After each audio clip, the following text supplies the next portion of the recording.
afternoon, everyone, and welcome to today's Public Health Ontario Rounds presentation on Legionella outbreak investigations, a practical approach, part 3. My name is Dr. Ginny Kim. I'm a physician lead at Public Health Ontario, and I have the pleasure of moderating today's session. And before we begin, I have a few housekeeping items. First, the chat pod has been disabled to limit any distractions during the presentation. Please do use the Q&A pod if you have questions during the session. A discussion and question period will follow the presentation. And if at any point during the session you experience any technical issues, please email capacitybuilding@oahpp.ca. I would like to state that as the moderator of this session, I do have a conflict. I would like to disclose that I am a shareholder in my spouse's design firm. And with that, it is now my pleasure to introduce the speakers for today's presentation, Dr. Colin QT Lee and Karen Kivalati. Dr. Colin QT Lee, MD, MSc, CCFPEM, FRCPC, is an Associate Medical Officer of Health at the Simcoe Muskoka District Health Unit. He provides medical consultation to the infectious disease, immunization, and sexual health programs. Karen Kivalati, HBPE BASc at Sci-Fi-C, is a program manager at the Simcoe Muskoka District Health Unit.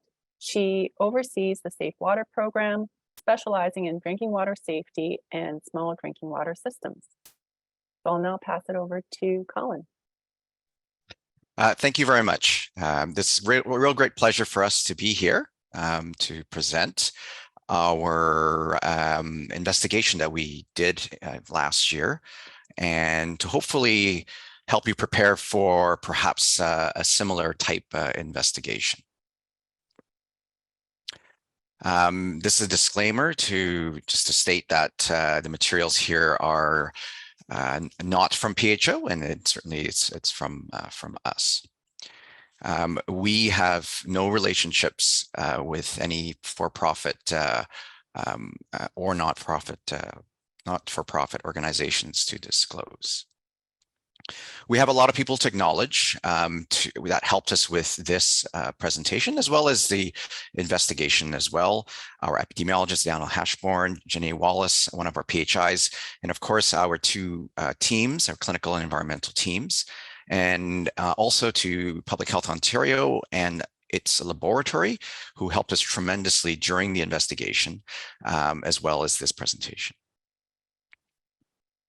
So there is a lot to talk about, but we have chosen the big highlights, and we hope that by the end of the session that you'll be able to do an environmental risk assessment of a cooling tower, discuss and understand the value and interpretation of various environmental testing protocols and techniques, and then also describe potential interventions and communication strategies during a community Legionella outbreak. So how we're going to propose to do this is to provide a sort of a more high-level outbreak summary so that you can understand what kind of information was coming in while we started the investigation, and to give you an idea of the timelines of cases presenting, the interventions that were done, and how the outbreak finally finished. Also, some of the challenges and of communication to our various stakeholders, and then dive a little bit more into the environmental investigation, as well as talk about the various types of environmental sampling of the water. So to start off with the outbreak summary. So between September 27th and October 15th, we had 35 lab confirmed Legionellosis cases reported to us from a community, and it included 7 residents within a long-term care home, and that was disconcerting because we were concerned that there might have been a source within the long-term care home, which of course is a very vulnerable population. The outbreak did result in 1 death and 29 hospitalizations, so pretty high morbidity in terms of hospitalizations for sure. We had one laboratory isolate from a sputum from a clinical case that was identified to have the same rare, keyword being rare, sequence-based typing as an environmental isolate from a water sample collected from a cooling tower. Now, what we can say, of course, is that it's most likely that the clinical case likely got Legionella from that particular cooling tower. More of a jump to say that cooling tower caused the majority of the illnesses or cases. But given that it's a rare sequence based on also the pattern of cases coming fast and furious at the beginning, we're reasonably confident that more than likely those cases, the outbreak itself was probably from the cooling tower. Incidentally, there was also an outbreak of legionellosis in the same community in 2019 that resulted in 10 cases and 1 death, and it was also from a cooling tower.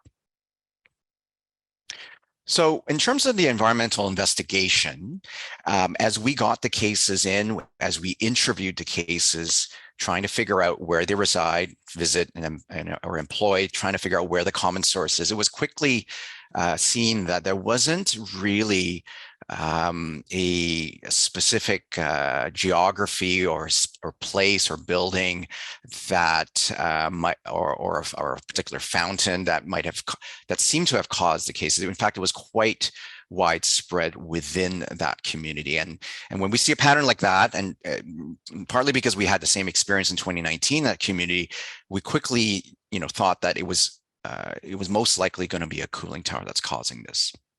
During the investigation, we did investigate 27 cooling towers and sampled 19 of them within the 6-kilometer radius. That radius is sort of where most cases would be infected from a particular source, although the literature would say that it can go as far as 12, likely from wind patterns as well.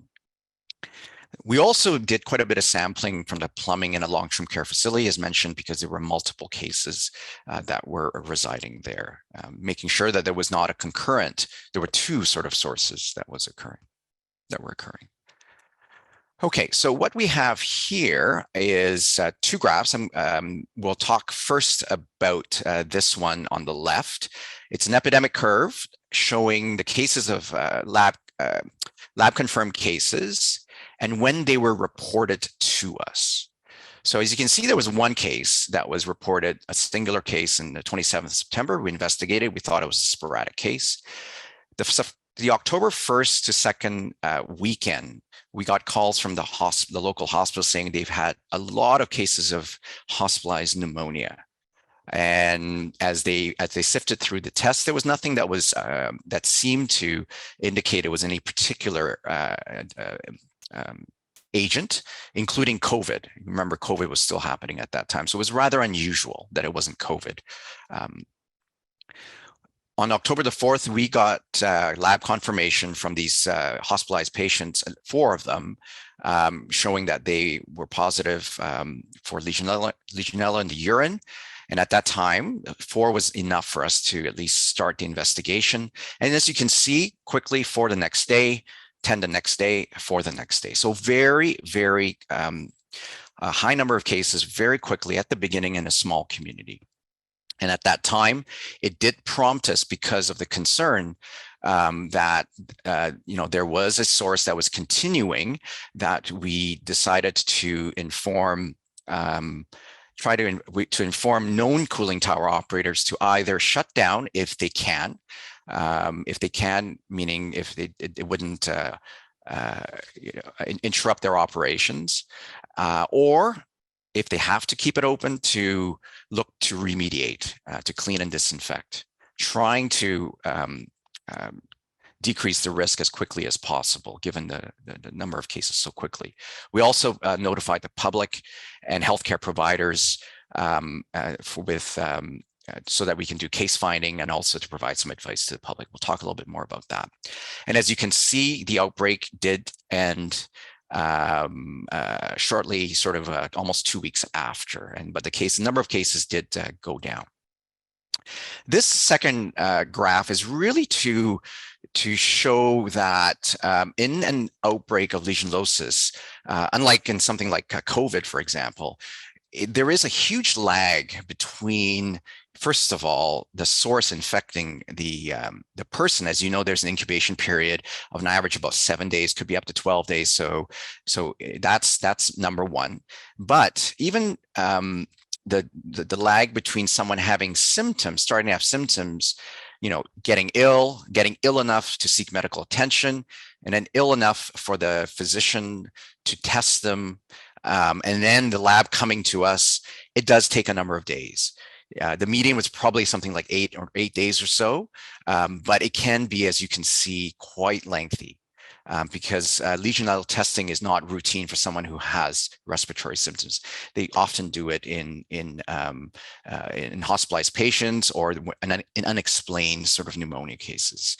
So that makes it a huge challenge for us to try to figure out where the source is, because it's such a big time lag, as opposed to COVID, where there's a short incubation period, we have a rapid test, and we can quickly know where they might have got it from.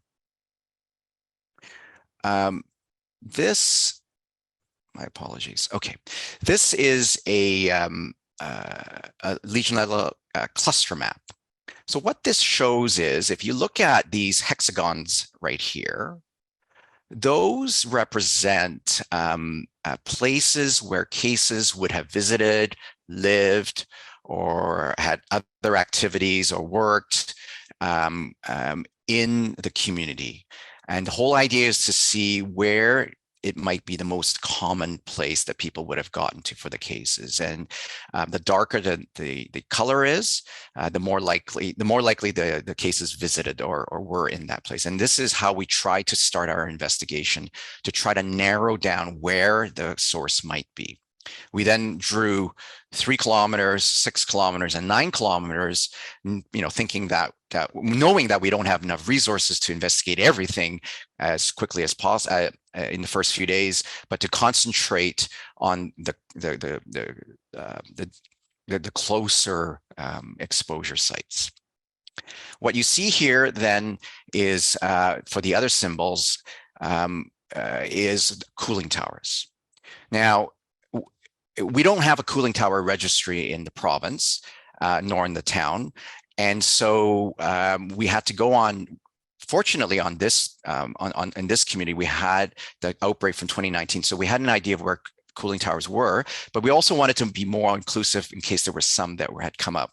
And these gray squares were potential cooling towers, information we got from the city, from satellite imagery.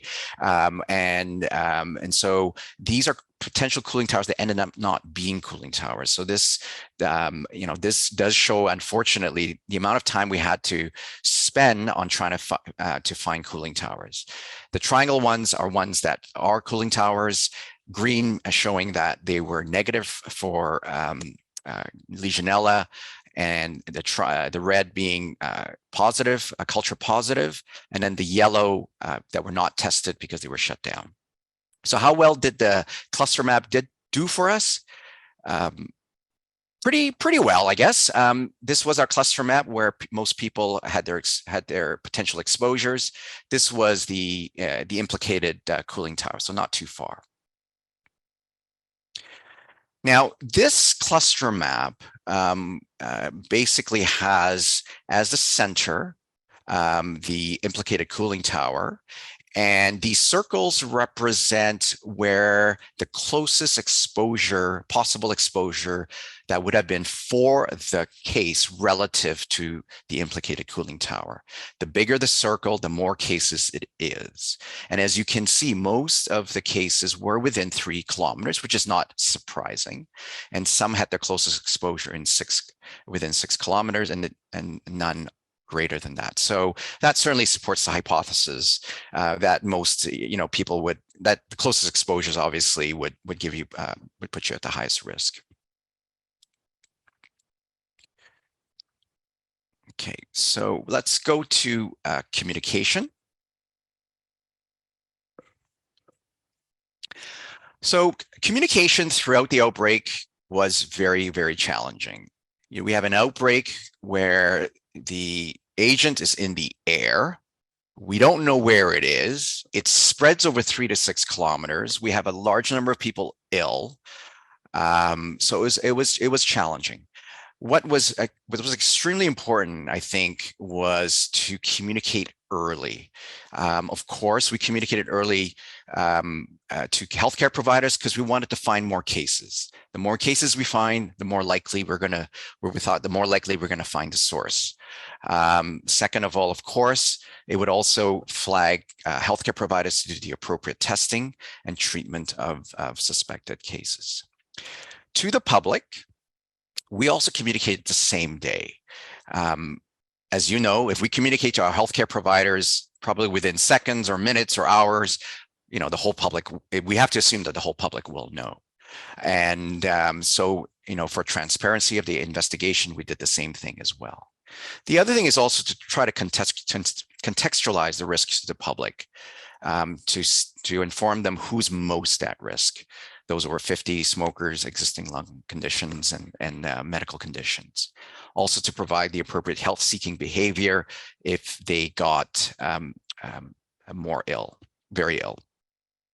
There was obviously ongoing interest. We continued to update the media and the public on what we were doing, how the investigation was happening, and how we thought it was in a cooling tower, and that what we were doing was trying to ask cooling towers to remediate and to shut down if needed. And it eventually was declared over about a month later, and we did inform them as well that the outbreak was declared over, and then also jointly with local officials of the town, informed them where we thought at least one of the sources of the outbreak, which was the implicated cooling tower. Okay, I'm going to pass it back to I'm going to pass it to Karen. Thanks, Colin. So now we're going to talk a little bit about what we did at Simcoe, Muskoka with regard to our environmental investigation. Okay, so identifying cooling towers. So since the same community had a Legionella outbreak linked to a cooling tower in 2019, we had a short list of 10 unique locations to start from, with a total of 15 confirmed cooling towers within that 6-kilometer radius of the hotspot. But as the investigation progressed, the municipality provided us with an additional list of potential sites that included other large commercial and residential buildings. And they also used their cross-connection and backflow prevention inspection data to further zero in on potential cooling tower sites. For those of you who may not be familiar, a cross-connection is a connection between a potable water source and a source of contamination. If the connection isn't protected from backflow, then there's a risk that contaminants can enter the potable water system. Therefore, all sites with a cooling tower would require a backflow prevention device.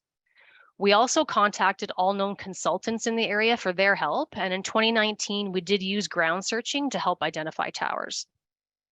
After all was said and done, our team identified 6 additional locations, adding 12 more cooling towers for a total of 27. So once a cooling tower was identified, our team of investigators began collecting relevant information related to the maintenance and monitoring of each cooling tower and to arrange for Legionella sampling. What we quickly learned is that many on-site owners and operators don't have technical knowledge of cooling tower mechanics or water treatment. Maintenance and monitoring information was not always readily available, with most locations using third-party consultants. Very few had in-house expertise, so gathering accurate information was difficult and often time-consuming. So in the interest of time and efficiency, our team of investigators provided the CDC's Legionella environmental assessment form ahead of the on-site visit and requested that Appendix B, which is very specific to cooling towers, be completed by knowledgeable parties, and then our team would then assess the completed form using the CDC's supplemental marking guide, and then verify the information while on site.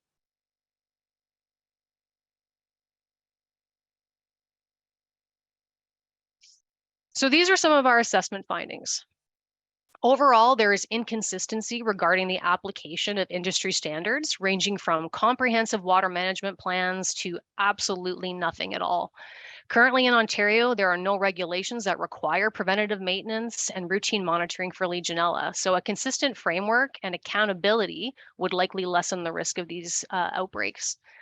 But the biggest red flag was probably the poor disinfectant application and routine monitoring. Many systems were manually feeding or slugging disinfectants and biocides, either weekly or monthly. So not a lot of automated systems out there, and there was very limited monitoring or irregular monitoring of the disinfectant levels. Water systems need to be monitored frequently when they're relying on chemical parameters for safety. Whether it's a pool, spa, or a drinking water system, cooling towers are no different. According to the CDC, the disinfectant should be measured daily at a minimum. Second was a variation in bacterial testing methods and frequency. Only one cooling tower was testing the total bacteria level weekly, some were testing for Legionella monthly, and some were not testing at all. Again, no consistency without a framework and accountability. And last was the lack of program evaluation. Cooling tower records would show repeat issues, but the root cause was never investigated, or if it was, the issues weren't corrected. So problems with the water quality were usually fixed by completing a temporary shock chlorination of the system rather than implementing system changes that could be more costly. From our review of available plans, it was evident that water management programs hadn't been updated for many years despite various issues being identified. So these are all signs of poor operation, maintenance, and/or water quality issues. Excuse me. Pitting, corrosion, and scale could impact Legionella growth by increasing the available surface area, providing places to hide, and nutrient sources. Significant sediment and debris buildup increases with poor operation and infrequent maintenance. And Legionella can survive within biofilm, which is why swabs are a valuable tool for sampling and testing. And the water should be relatively clear if it's being maintained properly. With proper water chemistry, including the addition of makeup or clean water. So this cooling tower you see in the photos had it all: corrosion, pitting, sediment, scaling, even green tinted water. It was ordered to shut down due to unsanitary conditions and lack of maintenance and testing.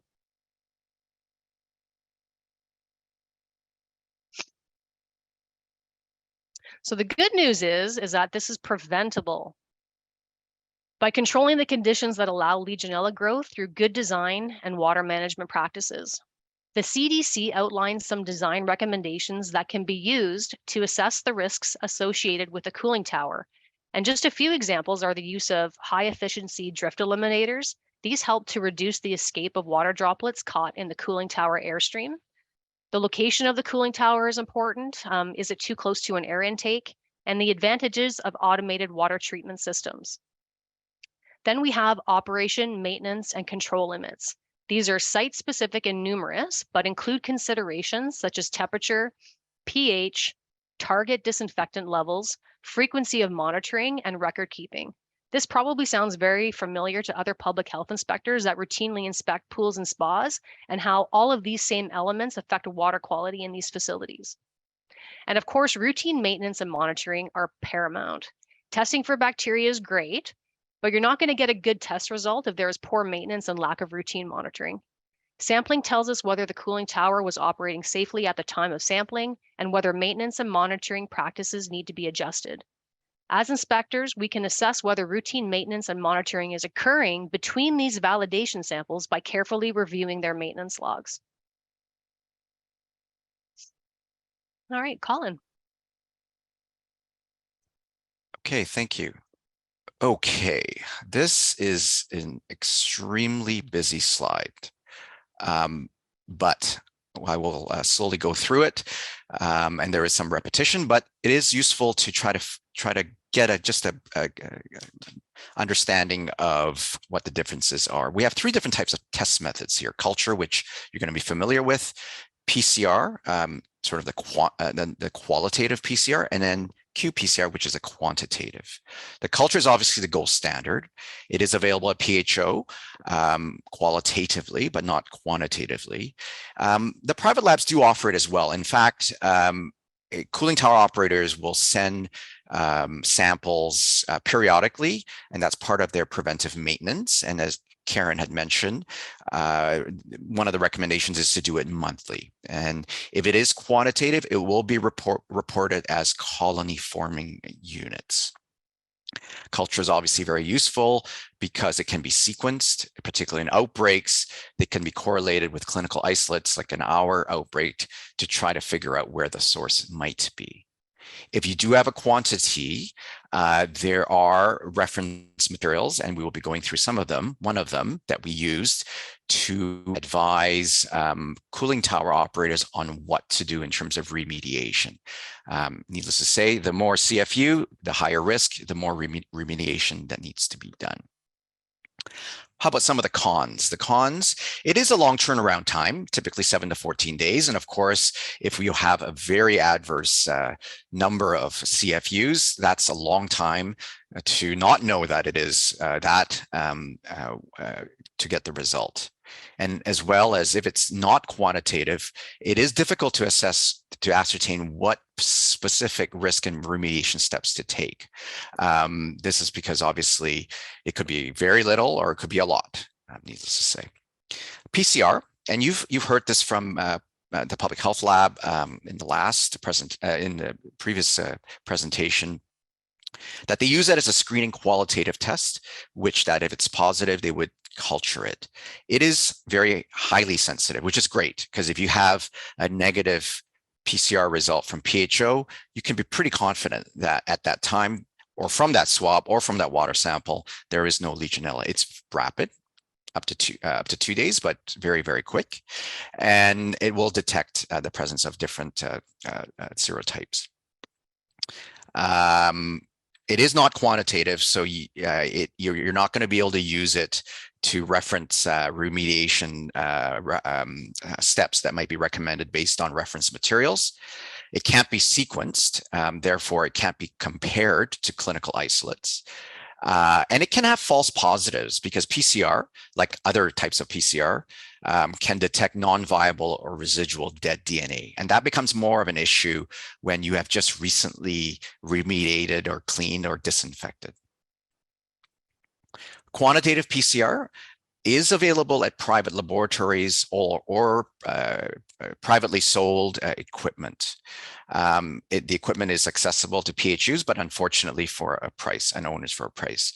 Now it's reported as genomic units, so don't look at reference materials that have CFU. It is not directly comparable. The concept is the same in how you use it with the reference materials, but it's not the same unit. It's obviously very rapid. And if you use a mobile type unit or a standalone unit that you have, the results can be available in less than an hour. It's something that we used. So by the time the sample comes back to the health unit, we have the machine, we do it, we get the answer in an hour. It is also quantitative, obviously, because it's qPCR. And like the culture quantity results, there are reference materials that you can use the GU to try to figure out what should be recommended for that particular quantity. Can't be sequenced. It can also overestimate, obviously, because it can detect non-viable or residual dead DNA, especially after remediation. However, there are some platforms that claim to be able to filter out non-viable Legionella. That was one that we used as well. I put claim is because the studies are from the company. There's not, these kind of new technologies are not widely used in Ontario, nor in Canada for that matter. And there is a lack of sort of what I would call formal comparative studies against more laboratory-based PCR testing.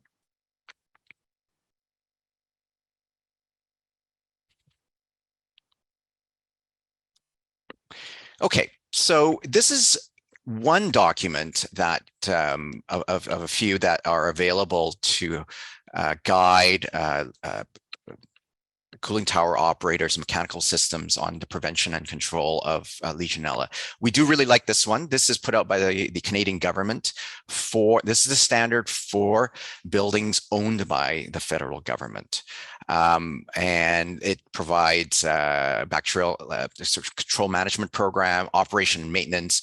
And for us, what was really important during the outbreak, it did provide some corrective action limits. It's a very busy slide, but this is directly from the from the document, and I want to concentrate on the Legionella culture and the qPCR. So, as you can see, they do recommend monthly preventive maintenance type water sampling, and if you hit a certain amount of quantity or a very low amount of quantity, less than 10, as you can see, you can continue operating. The lower the number, the lower the risk of Legionella it is. If, however, it's between 10 and 1,000, you can see they've asked to clean and disinfect, adjust your operating and maintenance and water treatment program, and then to do another test. So similarly, if it's very high, they do recommend that this is really to stop any aerosols from escaping the cooling tower, really asking you to shut down. So it is a risk based on levels. Similarly, for qPCR, you have a sort of a similar type action. So it's very useful to have quantities. This dip slide, I'll just briefly go through, is something that's recommended weekly that the operator will do. It does look for bacteria in general and is a surrogate for Legionella overgrowth. I'm going to pass it back to Karen. Okay, so these were some of our results, our preliminary results from samples submitted to Public Health Lab. So the long-term care home was PCR negative from the samples that we collected in the actual long-term care home itself. So we were able to rule out a separate concurrent outbreak and focus our energy on the cooling towers. So as you can see below in the chart, in our investigation, all cooling towers actually tested positive for some type of Legionella via the initial PCR test at Public Health Lab, except for one that was indeterminate. So since there really is no safe level or type of Legionella, and knowing the culture would take an additional 10 to 14 days, we were looking at the results and asking ourselves, what do we do now? What we did for this investigation was we implemented qPCR testing, and it was qPCR equipment that we could use in-house. Ideally, it would have been much more helpful and less time-consuming to have each site sample their own cooling towers, but we had numerous. We had 27 different towers again, and without a requirement to sample and even just a lack of familiarity with sampling in some cases, it would have taken us much longer and would have caused delays to have those cooling tower operators submit those samples themselves. And we were motivated to identify any potential risks in the community and quickly. So we used this qPCR testing equipment as a risk assessment tool in conjunction with all of the other sampling and water management processes that were in place. So the qPCR test, like Colin alluded to, provided us with quick and actionable results. And since we were completing it in-house, we were able to get results in as quick as 2 hours and provide direction if necessary. The federal document, also previously mentioned, recommends using qPCR for what they term emergency mode, and that includes multiple cases of Legionnaires within a 10-kilometer radius. Colin? Okay, thank you. Okay, this is unfortunately another busy slide, but it's really just to show the complexity of such an investigation. On this right side, you can see we have different sites of where cooling towers were located. Some had multiple cooling towers, and then obviously we have time here. The shaded area is when cooling towers were in operation. And as you can see, when we did ask, when the investigation started, we asked cooling towers to stop operating. Some were able to stop. However, some were not because they really needed the cooling tower for their business or for their health, for their building. What you see here is, so what's really important is that you're going to be doing a lot of different testing, a lot of different types of testing, culture, perhaps PCR, perhaps qPCR, and then you're going to be doing some remediation.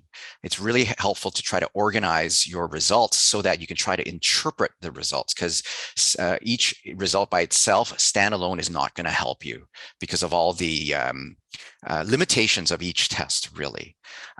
So as you can see from here, round means there were routine maintenance testing that was done by the cooling towers before we declared the outbreak. And then where we had a positive result, it's orange. And the squares are what testing that was done because we declared an outbreak and we went in and did some testing. So that's the goal of this slide, is to show you that the data is complex and need to organize it well.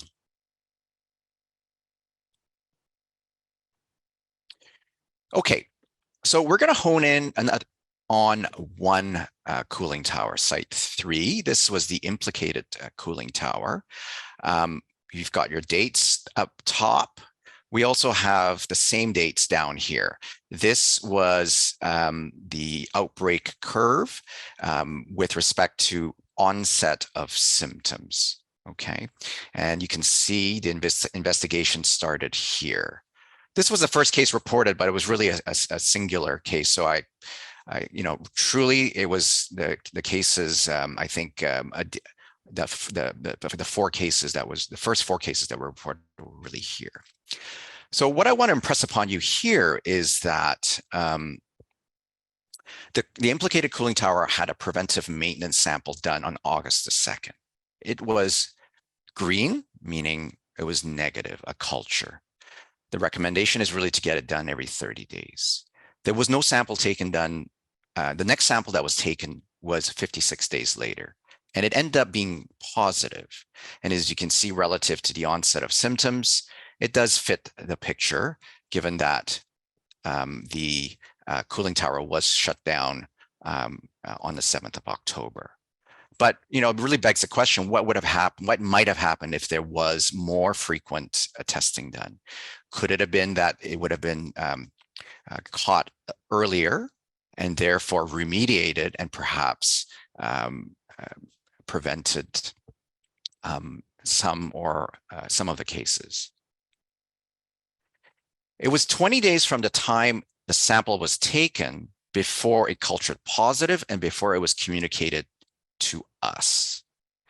Bear in mind that environmental samples of Legionella is not reportable to us, so the lab's not going to report it to us. And these preventive maintenance samples are obviously taken at a private lab.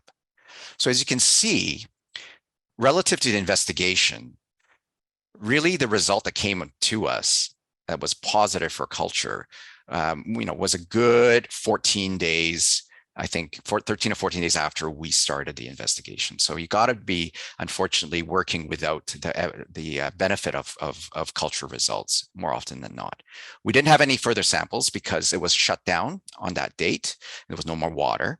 And incidentally, it was shut down on relatively the same time as we had started the cluster or investigation, but it was shut down because there were mechanical issues just before we got to them. And then it was another 14 days between the culture positivity and the ST typing from the public health lab.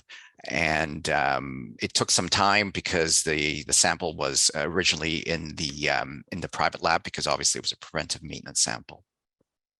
So I'll also say is that the culture testing, although very, very useful in outbreak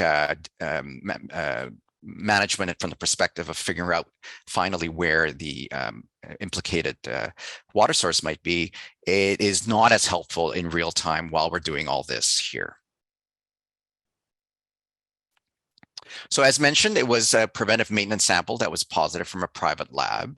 And so we had to transfer that isolate from the public private lab to public health lab, PHO for culture, and then also eventually to get the typing done, as private labs don't do it. In our case, the private lab does keep positive isolates for a few months, so it's something to consider if you do investigate and have a sample from a private lab. But it did take quite a bit of coordination between us, PHOL, and the private lab, as it had never been done before. Hopefully in future it will be not to say routine, but much easier. So want to talk a little bit about what our experience with qPCR, because it's really not, it's just not widely used. It's not really easy to read about it in terms of the real experience. And we had to do it sort of in our 2019 outbreak, and then we took it up again in 2022. So first of all, for qPCR, if you're going to have it done in a private lab, make sure the lab is certified. There is a number of labs, at least in the GTA area, that we saw, and we chose one that was certified by using the elite certification. The cost is about $250 per test sample. So it can be quite costly, especially if you're taking multiple swabs, multiple samples from multiple cooling towers.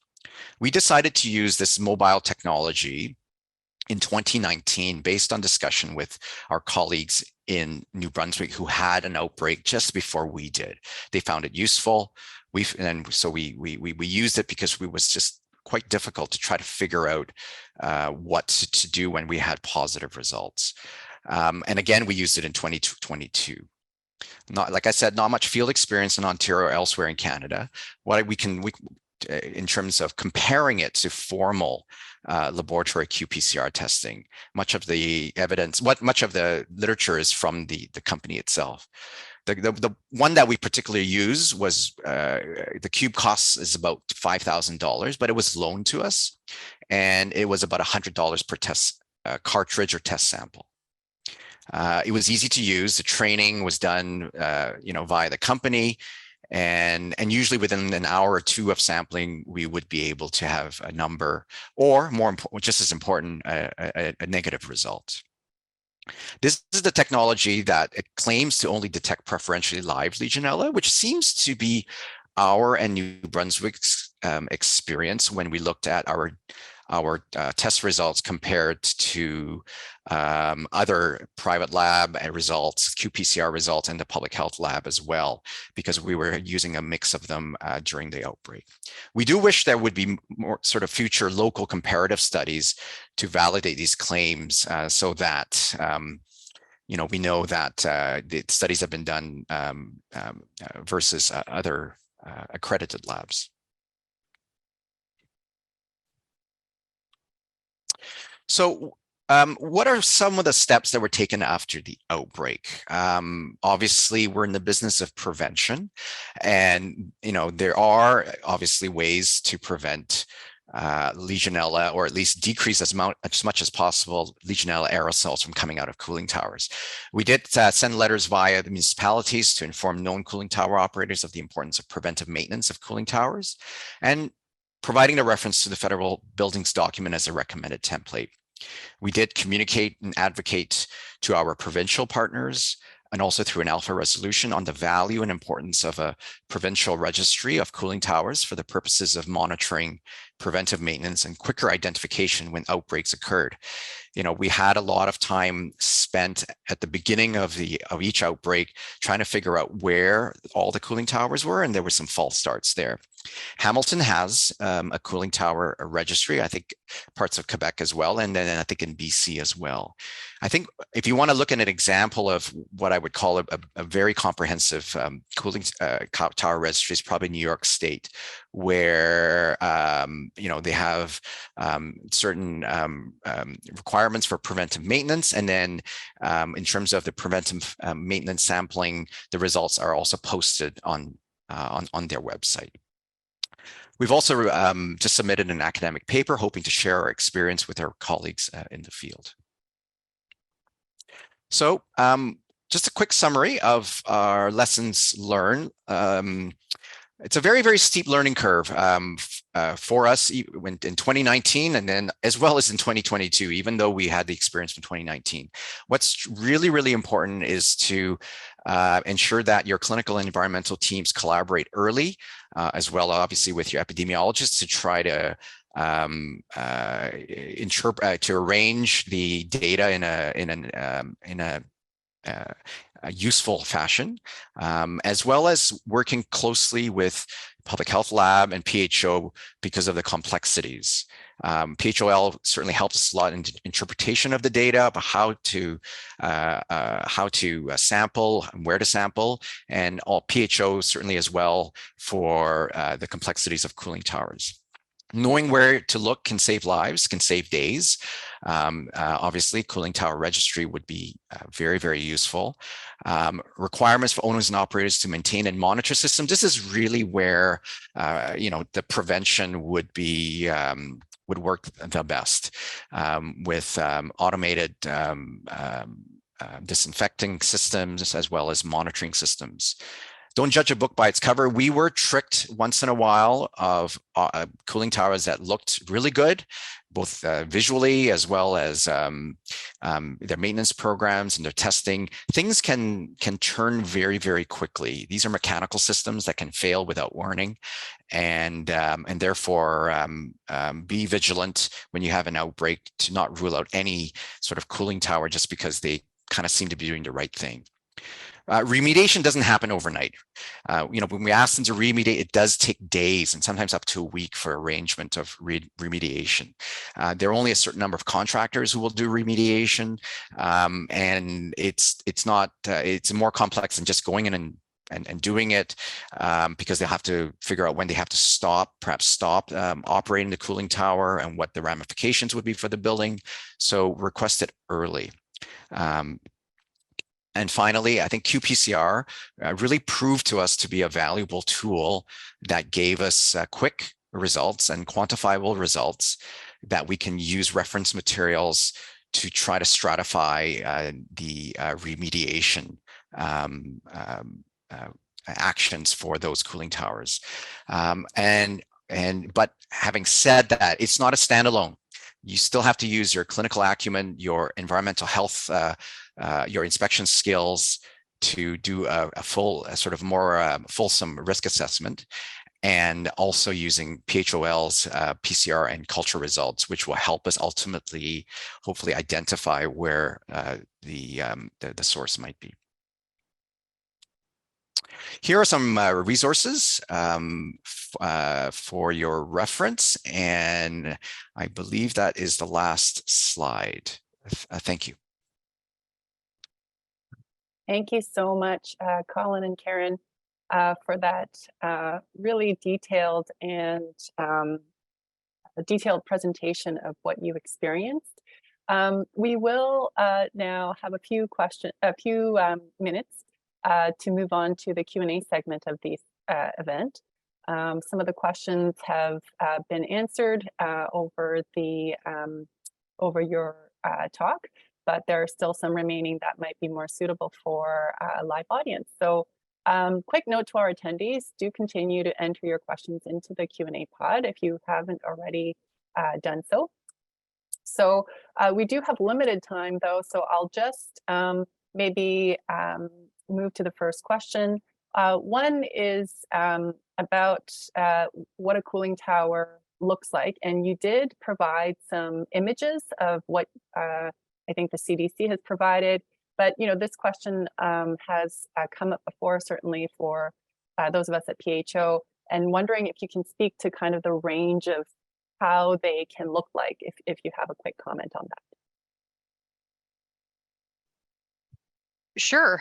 They can be very large systems, normally on top of buildings. A lot of our sampling sites, though, like depending on what type of cooling tower it was, would have water systems contained within the building. It really is complex. Some are gigantic. and others are smaller. Yeah, it's a real, it was a real learning experience for us. And I think you'll see quite a variation out there. But some of the resources for identifying cooling towers from California and some of the other ones that have been linked in previous presentations from PHO are valuable tools for helping to identify what some of those cooling towers might look like. Great, thank you. There's also a comment about the maps you showed. I think it was your slide, Colin, the hotspot maps. Were there specific inclusion criteria for a potential exposure location to be mapped and included in the cluster analysis? For instance, were the places where the cases spent the most significant or spent significant time, or did the maps include transient exposures as well? Yeah, I believe it would have included transient as well, because I do remember there was 1 or 2 cases where, it looked like they didn't have that much exposure. So, I think if they did go into, they traveled to that particular area to go grocery shopping, we would have included that. That's, yeah. Okay. There's a question about what's being done in Quebec, which has regulatory requirements regarding cooling tower sampling and testing, whether they use or implement genomatics cubes for their qPCR recordings for Legionella investigations. And actually, Colin, do you know? I don't believe they do use it. Yeah. Yeah, I don't think that they use the genomatics. I believe that their public lab has the capability of doing qPCR, if I'm not mistaken. But I honestly do not know much about the regulatory requirements there. Okay. And just a comment also about some of the tests and the cost of the tests cost of the tests done in the private sector.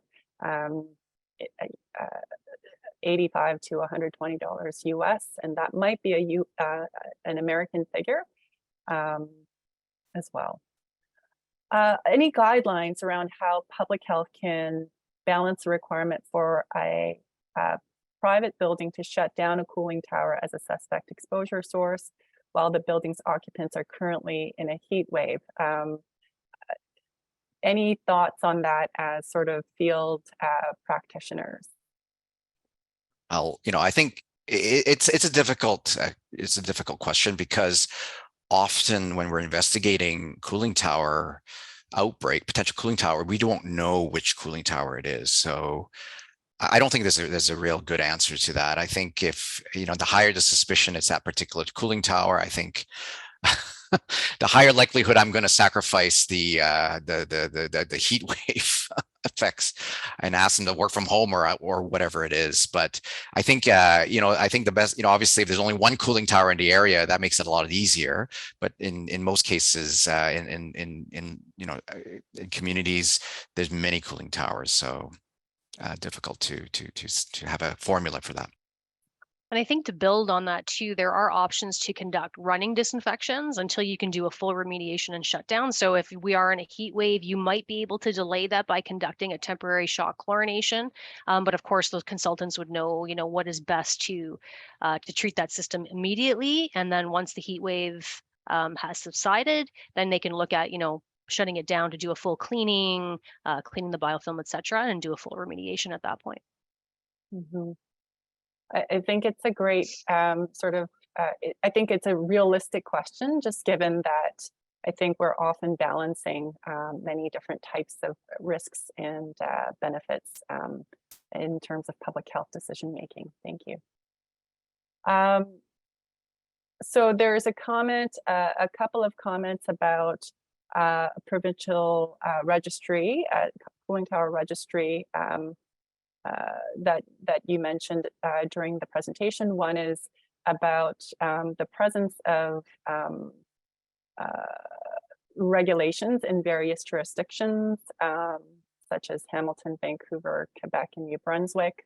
And one is, and as well, sort of, I think, along the lines of where you are kind of where you're heading in terms of your what your thoughts and advocacy sort of views are. Yeah, I mean, I think we're certainly, like, as mentioned, we're advocating our provincial partners that this be a provincial, there'd be a provincial cooling registry, because we're 34 different health units. It's very difficult to try to do it from the bottom up. And but I think we were not ruling out having potentially more of a local registry, such as what Hamilton has done. So we're exploring both, because we do truly believe that a cooling tower registry, for lack of a better term, will save lives. It is 100% sure that there will be some Legionella that will grow in these cooling towers. It's really preventing infections. The lower the number of CFUs, the better it is. And having a registry to not lose time when we are investing clusters will also help. Thank you so much for your perspectives. And I think there's just one final comment about sort of your overall lessons learned being generally transferable to many kind of, I think, investigations with involving an environmental source, often very complex and requires a lot of coordination. And so thank you for sharing your presentation. I think that's a wonderful way to end off today's presentation. So I would just like to say, as we wrap up, I want to again extend a special thank you to Dr. Colin Lee and Karen Cavallati for presenting. And I'd also like to thank everyone who joined us today for the webinar. You can expect to receive a brief and anonymous PHO rounds survey for today's session. Do please try to complete this to help us improve our programming. And lastly, to access past PHO rounds, including all 3 of the Legionella sessions, and view confirmed and upcoming sessions, please visit the PHO website, head to Education and Events, and click on Presentations. So thank you again, and have a wonderful day.